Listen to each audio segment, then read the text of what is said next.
आपको इसको जिस तरह इस्तेमाल करना है आपकी मर्जी है। चाचा अपना काम छोड़कर बाबा का बिजनेस संभाल रहे थे। ना चाचा को अच्छी खासी तनख्वाह देने लगी थी। यह सब देखकर तो चाची का दिल जल कर रह गया था कि मेरा पति अभी भी एक एम्प्लॉय के तौर पर काम कर रहा था। चाची ने चाचा और माँ पर शक करना शुरू कर दिया था। अब रोज चाचा से लड़ने लगी थी कि तुम अपनी भाभी और कोमल पर इतनी मेहरबान की हूं, जरूर दाल में कुछ काला है। एक दिन मैंने चाची के सामने हाथ जोड़ दिए थे और कहा था कि ऐसे अल्फाज अपने मुंह से मत निकाला करो। मुझे मेरी बेटी के सामने शर्मिंदा मत किया करो। मैं किसी को मुंह दिखाने के काबिल नहीं रहूंगी। एक दिन चाचा ने अपनी बीवी से साफ साफ कह दिया था, अगर तुम्हें यह बात करनी ना थोड़ी तुम्हें तला टुट्टी का घर से निकाल दूंगा। यह बात सुनकर चाची डर गई थी। उसके बाद उन्होंने फिर कभी यह बात अपने मुंह से नहीं निकाला, मगर दिल में जो तक एक बार बन गया था वह भी कभी खत्म नहीं हुआ था। इसीलिए चाची ने माँ और मुझे जलील करने में कोई कसर नहीं छोड़ी थी। चाची ने तो चाचा को इस कदर अपनी मुट्ठी में कर लिया था कि 2 महीने भर का खर्च लाकर माँ के हाथ में रखते थे। उन्होंने वह भी देना छोड़ दिया था। यानी आप हमारे बिजनेस पर चाचा और उसके बच्चों का कब्जा हो गया था। मेरी चाची के दिल में चोर था जिसकी वजह से मैं और मेरी माँ बुरे दिन काट रहे थे। माँ की तबीयत बहुत ज़्यादा ख़राब रहने लगी थी। मैंने सोचा था कि मैं चाचा से बात करूंगी और उनसे कहूंगी कि मेरी माँ के इलाज के लिए चंद पैसे दे दे। जब रात को चाचा घर आए उनके पास चली गई। कहा, चाचा आपसे बहुत ज़रूरी बात करनी है। चाचा कहने लगी, हाँ बेटी कहो क्या बात है। तब मैंने कहा कि मेरी माँ की तबीयत बहुत ख़राब रहती है, उनकी वजह से बड़े परेशानी होती है। आप मेरी माँ के इलाज के लिए कुछ पैसे दे दो ताकि मैं माँ को डॉक्टर के पास ले जाऊँ। चाचा कहने लगे, ठीक है बेटी मैं तुम्हें पैसे दे दूंगा। मुझे तो इस बात का पता ही नहीं था। इस वक्त चाची हम दोनों की बातें चोरी चुपके सुन रही थीं। वो जल्दी से आगे बढ़ी और कहने लगी, वह मेरे लिए तो तुम्हारे पास पैसे नहीं है, लेकिन अपनी भाभी के लिए पैसे फौरन से निकाल रहे हो। चाचा कहने लगे, तुम्हारे कपड़े जूते के लिए मेरे पास पैसे नहीं है। अगर तुम कभी बीमार पड़ोगे तो तुम्हें भी डॉक्टर के पास ले जाऊंगा। इतना पत्थर दिल नहीं हूं। लेकिन तुम कैसे बीमार पड़ोगे? तुम तो सारा दिन बिस्तर पर लेटी हो, अपनी भाभी और उसकी बेटी पर हुक्म चलाती रहती हो, कौन से काम करवाती रहती हो। बीमार तो वह इंसान होता है जो मेहनत करता है। चाची ने जब चाचा के मुंह से यह पाक सेना तो उनका रंग उड़ गया था, तो कुछ कहे बिना ही कमरे से बाहर निकल गई थी। चाचा ने मुझे 10,000 दिए थे और कहा कि अपनी माँ को सुबह डॉक्टर के पास लेकर जाना। मैं चाचा को दिल से धन्यवाद किया और अपने कमरे में आकर सारी बात अपनी माँ को बता दी। माँ कहने लगी, धन्यवाद हो, तुम्हारे चाचा का दिन अपनी बीवी की करतूत मालूम है। मैंने कहा कि माँ मुझे भी इस बात की तसल्ली है। माँ कहने लगी, बस मैं चाहती हूँ कि मेरी और तेरी इज्जत इस औरत से सुरक्षित रहे, ये कुछ भी कर सकती है। मैं बोली, माँ चाची सारा दिन हमें बेइज्जत करती है, इससे बुरा और क्या करेंगी। माँ कहने लगी, ऐसी और से बहुत कुछ कर लेती हैं, तुम क्या जानो। माँ से कहा था उन बातों को, अब मेरे पास पैसे आ गए थे और मैं सुबह आपको डॉक्टर के पास ले चलूंगी। रात में मैं और माँ बहुत सुकून से सोई थी, इस बात से बेखबर क्या आने वाली सुबह हमारे लिए क्या लेकर आने वाली है। सुबह कुछ यूं हुआ कि मेरी आंख किसी के दरवाजे पीटने की आवाज़ सुनकर खुली थी। मैंने जल्दी से उठकर दरवाज़ा खोला तो सामने चाची खड़ी थी। वह मुझे खूंखार नज़रों से देख रही थी। पीछे नहीं चाचा भी चले आए थे। चाची कहने लगी, तुमने अपने चाचा के पैसे चुराए? मैंने नहीं में सर हिला दिया और बोली, नहीं चाहती। आप कैसी बातें कर रही हैं? मैंने तो जिंदगी में कभी भी चोरी नहीं की। चाचा ने खुद ही कर रहा था। ना के इलाज के लिए 10,000 दिए थे। चाची कहने लगी, बस बस ज़्यादा बातें मत बनाओ, मुझे कमरे की तलाशी लेने दो। चाचा भी पीछे खड़े हमें देख रहे थे। चाची ने हमारे कमरे की सारी चीज़ उलट पुलट करना शुरू कर दी थी और जब उन्होंने हमारे अलमारी खोली तो सामने का मंजिर देखकर मैं दंग रह गई थी। चाची ने अलमारी में से अपने सोने के जेवर निकालकर हवा में छाले थे। वो कहने लगी, कोमल मेरे सोने के जेवर तुम्हारे अलमारी में क्या कर रहे हैं? माँ तो यह सब देखकर घबरा गई थी। मैं जल्दी से आगे बढ़ी और दोनों हाथ छाती के सामने जोड़ दिए और कहने लगी, मुझे पता नहीं है कि यह कहाँ से आए हैं। चाची कहने लगी, अगर तुमने नहीं, इसका मतलब यही है कि तुम्हारी बेटी है, जेवर यहाँ लेकर आई है। माँ कहने लगी, ना तो मैं चोर हूँ और ना ही मेरी बेटी चोर है। चाचा आगे बढ़े थे, उनके माथे पर शिकन थी। वो कहने लगे, अगर तुम दोनों माँ बेटी चोर नहीं हो तो मेरी बीवी का जेवर यहाँ क्या कर रहे हैं? चाची ने अलमारी की फिर से तलाशी लेना शुरू कर दी और फिर चाचा को वॉलेट निकालकर हमें दिखाया। वो कहने लगी, ये वॉलेट है जो मैं और मेरा पति सुबह से ब्लॉक कर रहे हैं। मुझे तो पूरा यकीन था कि जब रात को तुम्हारी बेटी हमारे कमरे में आई थी तो यही लेकर आई होगी। मुझे तो पता है तुम दोनों माँ बेटी के हाथ में बड़ी सफाई है। इस तरह चोरी करती हो कि सामने वाले को पता तक नहीं चलता। मगर तुम्हारे चाचा कहाँ मानने वाले थे। वह कहने लगे कि ना मेरी भाभी चोर है और ना ही मेरे भाई की बेटी चोर है। मैंने उनसे कहा कि तुम मेरे साथ चलो, पढ़ाकर तमाशा अपनी आंखों से देख लो। मुझे तो यही लगता है कि ये दोनों माँ बेटी हमारी चीज लेकर यहाँ से फरार होने का इरादा बना बैठी है। चाचा का चेहरा लाल हो चुका था। वह कहने लगे, मुझे आप दोनों से इस चीज की उम्मीद नहीं थी। चाची कहने लगी, मैं आप और अपने घर में नहीं रख सकती चाचा। चाची कहने लगी, मैं अभी पुलिस को फोन करके उनको हवालात में बंद करवाती हूँ। चाचा कहने लगी, नहीं, ऐसा हरगिज मत करना। जैसे भी है ये दोनों मेरे भाई की निशानी है। चाची के माथे पर बल पड़ गए थे। वो कहने लगी, आज भी आप उन दोनों की ही तरफदारी कर रहे हैं। चाचा चुप रहे तो चाची कहने लगी, अगर तुम चाहते हो कि मैं तुम्हारी भाभी और भाई की बेटी को पुलिस के हवाले ना करूं, उन्हें घर से निकाल दो। मैं अब उन दोनों के साथ नहीं रह सकती। चाचा का चेहरा उतर गया था। आगे बढ़े और माँ से कहने लगे, भाभी अब बात थोड़ी तक आ गई है। अगर आपने और कोमल ने इस तरह की हरकत ना की होती तो मेरी बीवी की यह मजार ना होती। जब आपको इस घर से निकली थी, गलत अब आपकी और आपकी बेटी की है। मैं अपनी बीवी को मना नहीं कर सकता। हमारी बेहतर इसी में है आप घर पर चली जाए ताकि मेरी बीवी आपको पुलिस के हवाले ना कर सके। मेरी माँ आगे बढ़ी थी। जिंदगी में पहली बार चाचा के सामने बोल रही थी। वो कहने लगी, जिस घर में तुम रह रहे हो मेरे पति ने बनाया था।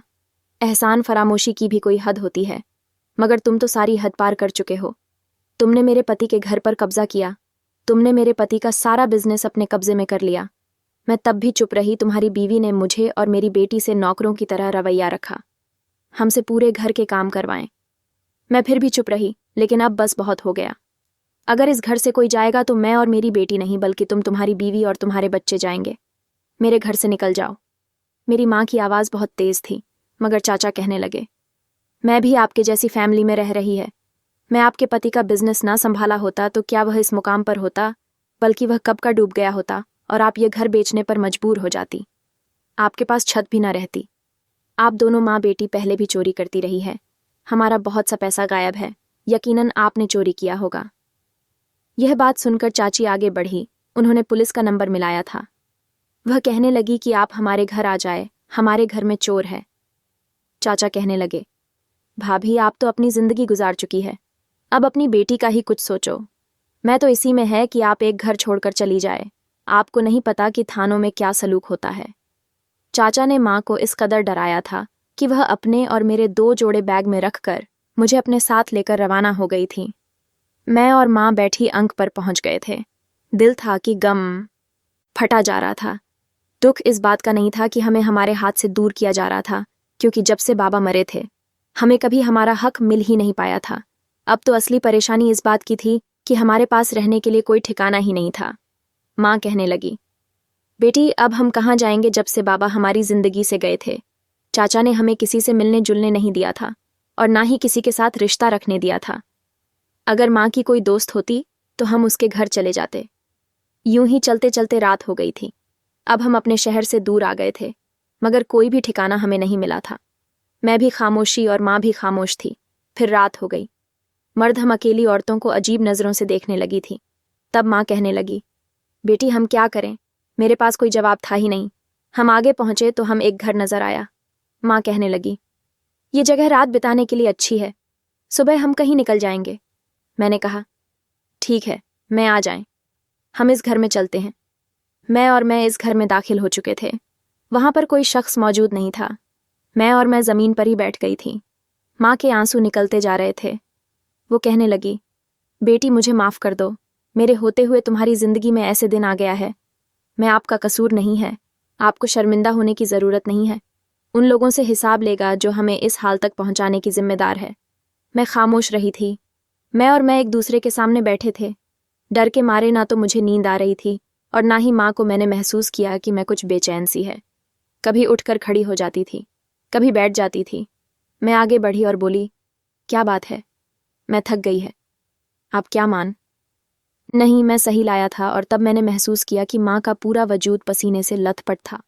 उनके चेहरे की रंगत पीली पड़ चुकी थी और फिर वह देखते ही देखते बेहोश हो गई थी। मैं बोली, माँ क्या हो गया है आपको, आंखें खोलो। मगर माँ ने मुझे कोई जवाब ना दिया। वह बेशक जमीन पर गिर गई थी। मेरा दिल धक से रह गया था। मैं जल्दी से माँ की न पटोला था। वह भी चल रही थी। मुझे मालूम था कि मेरी माँ दिल की मरीज है और डॉक्टर ने ऐसी हालत में माँ को जुबान के नीचे रखने वाली गोली को कहा था। मेरे पास वक्त गोली मौजूद नहीं थी। मैंने माँ को वहीं पर लिटाया और खुद भागते हुए बाहर निकल गई थी। मैं जल्दी से जल्दी करीब ही मेडिकल पहुंचना चाहती थी ताकि वहां से माँ के लिए बोली ले आओ। मेरे पास पैसे नहीं थे, मगर मुझे यकीन था कि ऐसी हालत में रब मेरी मदद जरूर करेगा। मैं भागती जा रही थी और फिर मैंने महसूस किया कि मेरे पीछे 2 आवारा लड़के लग चुके हैं। मेरा दिल बहुत तेजी से धड़कने लगा था। वह कहने लगे कि तुम यहां से भागकर कहाँ जा रही हो? तुम्हारे पास फरार होने का कोई भी रास्ता नहीं है। ऐसा करो कि रुक जाओ, हमें मत बताओ। मैं उनकी बातें सुनकर और डर गई थी और अपनी दौड़ और तेज करनी थी। मगर वह भी कहाँ रुकने वाले थे। वह भी मेरे पीछे ही भागते रहे और मैं रब से दुआएं मांग की जा रही थी कि मेरी माँ बीमार है, मुझे उन लोगों से बचा ले। मेरा डर से बुरा हाल हो रहा था। टांगें कांप रही थीं, मगर वह लड़के तो मेरे पीछे ही आते जा रहे थे। तभी मुझे सामने कब्रिस्तान नजर आया था। वह कब्रिस्तान देखकर मेरा दिल बक्सर रह गया था। मैं रात के इस वक्त कब्रिस्तान में नहीं जाना चाहती थी, मगर अपनी इज्जत बचाने के लिए मुझे यह भी करना पड़ गया था। मैं कब्रिस्तान में दाखिल हो गई थी और मुझे उम्मीद थी कि आवारा लड़की यहाँ से वापस चले जाएंगे, क्योंकि रात की इस वक्त लोग कब्रिस्तान जाने से डरते हैं। मगर यह देखकर तो मेरी हैरत की इंतहा ना रही थी कि वह दोनों लड़के मेरे पीछे कब्रिस्तान भी आ गए थे। अब यहाँ मुझे कौन बचाने वाला था? तभी मुझे एक टूटी हुई खबर नजर आई। मैं और आवारा लड़कों की नज़रों से ओझल होने के लिए इस टूटी हुई कब्र में उतर गई थी। मेरा दिल जोर जोर से धड़क रहा था। ऐसे लग रहा था जैसे कि मैं अभी मरने वाली हूँ और मुझे उन दोनों लड़कों के कदमों की आवाज़ आती जा रही थी और साथ ही साथ एक दूसरे से बात भी कर रहे थे कि अगर यह लड़की मिल गई तो इसको हमने छोड़ना नहीं है। यह बातें सुनकर तो मैं और भी घबरा गई थी। वह फिर दोनों लड़के कब्रिस्तान में तलाशी करते रहे, लेकिन मैं उन्हें कहीं नहीं मिली तो वह वापस चले गए थे। मैं अपनी सांसें बराबर करने लगी थी। जब मैं कब्र से बाहर आने लगी तो मेरा हाथ किसी चीज़ पर लगा था। मैं उछल गई थी। ऐसा लगा शायद किसी आदमी पर मेरा हाथ लगा हो, मगर पूरे चांद की रोशनी में मुझे नजर आया कि एक सफ़ेद कपड़े में कोई चीज़ बंधी हुई है। मैंने आसपास देखा तो कोई भी नहीं था। मैं जब इस कपड़े को खोला तो उसमें मुझे पैसे और जेवरात नजर आए थे। इसमें जेवरात देखकर तो मैं दंग रह गई थी। जेवरात के साथ ही चंद कागजात भी पड़े हुए थे और कुछ पैसे थे। मैंने वह उठाए और कब्रिस्तान से निकल गई थी। अब तो सुबह हो गई थी। मुझे कोई डर नहीं था, लेकिन माँ की फिक्र सता रही थी।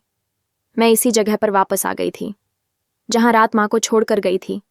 ये देखकर हैरान रह गई थी कि वहां पर 2 औरतें मौजूद थीं जो माँ का ख्याल रख रही थीं। मैं आगे बढ़ी तो देखकर माँ मुझे देखकर मुस्कुरा रही। मैं बोली, आप कौन हैं? वह दोनों औरतें बोली, हम दोनों यहाँ से गुजर रहे थे तो हमारी नज़र इस औरत पर पड़ी और उधर से तड़प रही थीं। मैंने पूछा कि क्या माजरा है, तो उसने अपने दिल पर हाथ रखा हुआ था। मैं सारी बात समझ गई थी। मेरा भी दिल का मसला है। मुझे भी डॉक्टर ने ज़ुबान के नीचे रखने वाली गोली के लिए बोला है। मैं हर जगह अपने साथ लेकर जाती हूँ। मैंने वह निकाल कर उसकी ज़ुबान के नीचे रख दी और यह ठीक हो गई। मेरी आंखों में आंसू आ गए थे कि रब इंसान की ऐसी जगह से मदद करता है जहां से उसमें सोचा भी ना हो। माँ की हालत ठीक हो चुकी थी। मैंने उन दोनों औरतों का धन्यवाद किया और माँ को अपने साथ लेकर वहां से निकल गई थी। माँ कहने लगी, तो मुझे कहाँ लेकर जा रही हो? मैं बोली, माँ आप चुप रहो। अपने माँ को अपने साथ लेकर होटल में चली गई थी। एक अच्छा सा कमरा मैंने बुक करवाया था। माँ कहने लगी, इस कमरे के लिए तुम्हारे पास पैसे कहाँ से आएंगे? तब मैंने माँ को सारा किस्सा सुना दिया था, पर उसके सामने वह गठरी खोल कर रख दी। हमने जब वह खोले तो इस पर जो तारीख लिखी थी उसको देखकर हैरान रह गए। यह जेवरात की 370-80 साल पहले सुरक्षा के लिए कब्र में छुपाए थे। जाहिर सी बात है कि आप उन चीज़ों का मालिक तो मर गया होगा। तब माँ कहने लगी, अब हम यह चीज़ रख सकते हैं। फिर हमने जेवरात बेच दिए थे और इतने ज़्यादा महंगे थे कि हमने अपने लिए नया घर भी ले लिया था। तब माँ कहने लगी कि मैं अपने साथ बुरा सलूक करने वालों को माफ़ नहीं करूँगी। मैंने कहा कि मैं चाचा और चाची पर केस करना चाहती हूँ और तुम्हारे बाबा की सारी जायदाद सुन से वापस लेना चाहती हूँ। मैंने चाचा और शादी पर केस किया और पैसे देकर एक अच्छा तो वकील रख लिया। फिर कुछ वक्त में ही हम ये केस जीत गए थे। हमें हमारी सारी जायदाद वापस मिल गई थी और चाचा भी जेल की सलाखों के पीछे चले गए थे। हमने उनसे अपना घर वापस ले लिया था। उनके पास रहने के लिए ठिकाना नहीं था। चाची अपने बच्चों को लेकर अपने मायके चली गई थी और सुनने में यही आया था कि उनके मायके वाले भी चाचा और उनके बच्चों के साथ वही सलूक करते हैं जो चाची ने मेरे और माँ के साथ किया था। बुरे कर्मों की बुरी सज़ा होती है। अपना किया हुआ लौट कर सामने ज़रूर आता है। ये बात हमेशा ध्यान रखें। धन्यवाद दोस्तों।